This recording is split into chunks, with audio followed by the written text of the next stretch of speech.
شیر اس کو واپس لے آیا ہے تو فجر کا باپ شیر پر فوراً بندوق تان لیتا ہے اور کہتا ہے کہ تم ہماری عزت خاک میں ملا کر اب اسے کیوں لے آئے ہو۔ بندوق تان لینے کے بعد شیر کہتا ہے کہ اگر میرا قصور ہے کہ میں اسے واپس لے آیا ہوں تو آپ مجھے مار سکتے ہیں۔ اتنے میں اس کی پھپھو شیر کی پھپھو سامنے آ جاتی ہے اور کہتی ہے کہ خدا کے لیے میرے بھائی کا اکلوتا بیٹا ہے، اسے کچھ نہ کہیں، اور پھر ادھر سے فجر کی پھپھو شیر کی پھپھو پر حملہ کر دیتی ہے اور شیر کی پھپھو کو گولی لگ جاتی ہے۔ شیر کو تو اس کے ملازم اس کو اٹھا کر لے جاتے ہیں، شیر کو اٹھا کر اس کے ملازم زبردستی گھر لے جاتے ہیں اور یہاں پر افراتفری مچ جاتی ہے۔ پھپھو کو گولی لگ جاتی ہے، فوراً اس کو ہسپتال میں منتقل کیا جاتا ہے۔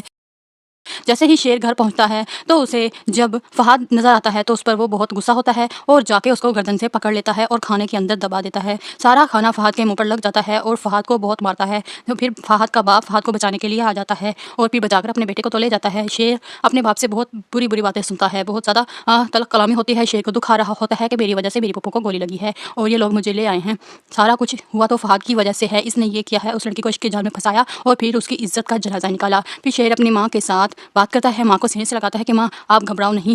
شیر کا باپ ماں کو کہتا ہے کہ یہ تمہاری تربیت ہے۔ پھر جا کے شیر اپنی ماں کو گلے لگا لیتا ہے اور کہتا ہے کہ ماں پریشان نہیں ہو، میں تمہارے ساتھ ہوں، اور پھر یہ کہہ کر چلا جاتا ہے۔ شیر کی آنکھوں میں آنسو بھر آتے ہیں۔